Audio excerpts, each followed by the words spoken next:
কুড়িগ্রামের নাগেশ্বরী থানা কার্যালয়ে রবিবার ২৮ ডিসেম্বর সকাল ১১টায় ওপেন হাউস ডে উপলক্ষে আলোচনা সভা অনুষ্ঠিত হয়েছে। কুড়িগ্রাম থেকে রফিকুল ইসলামের প্রতিবেদনে দেখুন বিস্তারিত। বিভিন্ন শ্রেণীর পেশাজীবী, রাজনীতিবিদ ও গণ্যমান্য ব্যক্তিরা অংশ নেয়। নাগেশ্বরী থানার অফিসার ইনচার্জ মোহাম্মদ আবদুল্লাহ হিল জামানের সভাপতিত্বে সভায় প্রধান অতিথি নাগেশ্বরী ফুলবাড়ি সার্কেলের সহকারী পুলিশ সুপার মোহাম্মদ গোলাম মোর্শেদ এবং বিশেষ অতিথি ভুরুঙ্গামারি কচাকাটা সার্কেলের সহকারী police super Muntasir Mamun moon.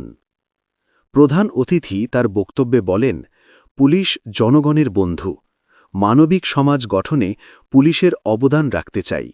এজন্য জনগণের সহযোগিতা অপরিহার্য। আসন্ন ত্রয়োদশ জাতীয় সংসদ নির্বাচনকে অবাধ, সুষ্ঠু, নিরপেক্ষ করাসহ মাদক নিয়ন্ত্রণ, অপরাধ দমন ও সামাজিক নিরাপত্তা নিশ্চিত করতে জনগণকে পাশে চাই।